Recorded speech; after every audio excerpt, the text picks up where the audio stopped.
3, 2, 1. Let's be clear on exclusivity, adjudicator. The problem that government points out on why it does more harm than good has already been responded to. There are checks and balances that allow developing states to not be so shackled in by developed states. Joseph and Jaron gave a bunch of mechanisms towards both Prime Minister and Deputy Prime Minister. Developing countries build other relationships with other people. They can trade and handle their debt smartly.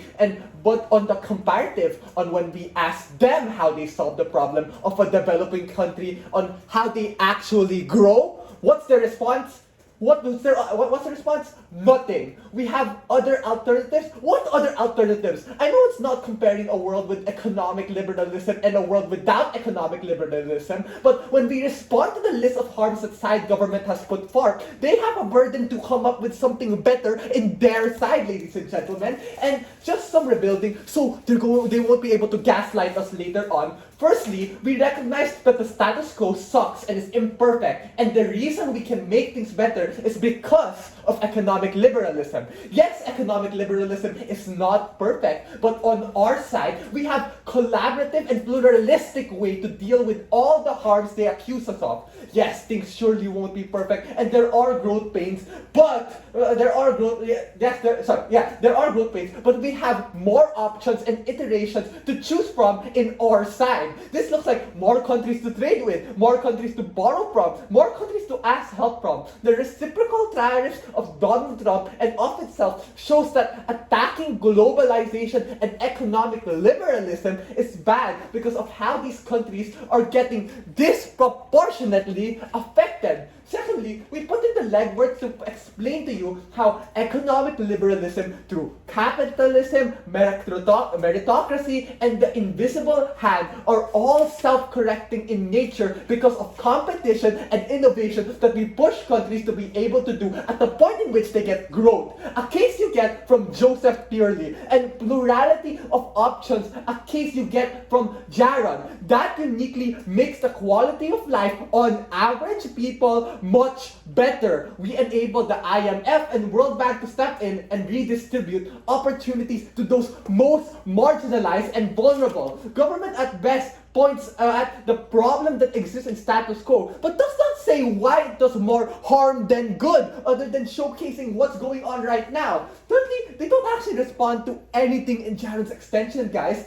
The fact that it actually helps people individually more often than not. You know what? I'm just gonna wait out for you so simply. Let's just, on average, our side, through international companies, international trades, and all that stuff, they create lower prices, creates jobs, and makes more technologies accessibility and better for people on average down below. On their side, things are just more likely to be expensive, things to be waiting for them for hoping for a better job or stuff like that, and they are likely to have less connections and less trade to get out of their country. In our side, that's more likely to happen, and they don't give any solutions on why that's actually doesn't matter at all or gets outweighed throughout this debate. And other than that, rebuttals. Firstly, because of a globalized world, interdependence is inevitable on both sides, guys. This debate is how we can maximize that interdependence and use it as a means to redistribute wealth and opportunity to others who need it. It is basic supply and demand, guys. If rich and developed countries have surplus or abundance of resources, while on government side, they do not have an incentive structure to lend that out or invest in poorer parts of the world. On our side, we create this socio-political mechanism through the IMF and World Bank to invest and lend out to those who actually need it. This flips their analysis on debt traps, and on our side, we do not get into them at worst, we are able to refinance and restructure them through other connections that we had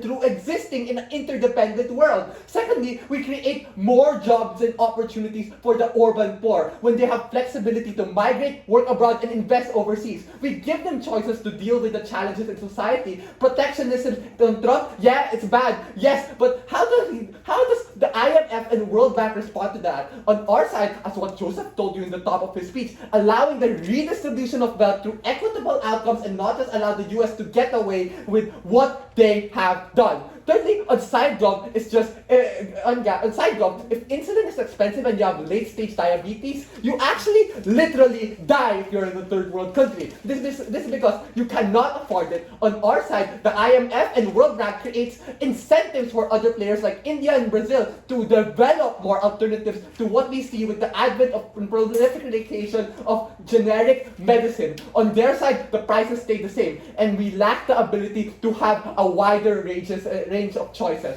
Now, let's just have some weighing and comparatives.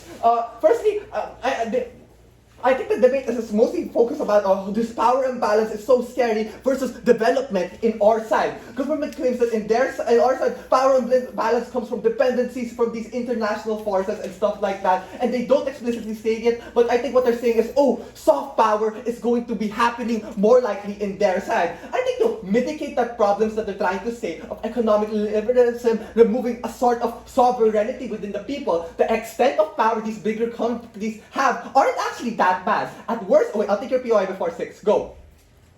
3, it's already 6, sorry. And the extent of power these bigger countries have aren't that bad. At worst, they have a lot more service workers, and dependent on that, Coca-Colas and local soda, rather than local sodas, they have less local products. But they may have to try to genuflect and follow other countries' influence. But at the very least, they are able to grow. There are people on average down below are able to have jobs, and these people are able to have cheaper prices in the first place. It affects the people down below more when you don't do this and go against economic liberalism. And this creation of trade routes also puts a leverage against these bigger countries too. They become as dependent on these other countries as you are dependent on them. So if US, Russia, or China is trading with every country and they choose to be an asshole, well, guess what? You can choose to be an asshole back to them, because these people are calling out them. We can look at the ASEAN, guys. So if you choose to be an asshole to the Philippines, you can be fighting the ASEAN will stop and put tariffs against you,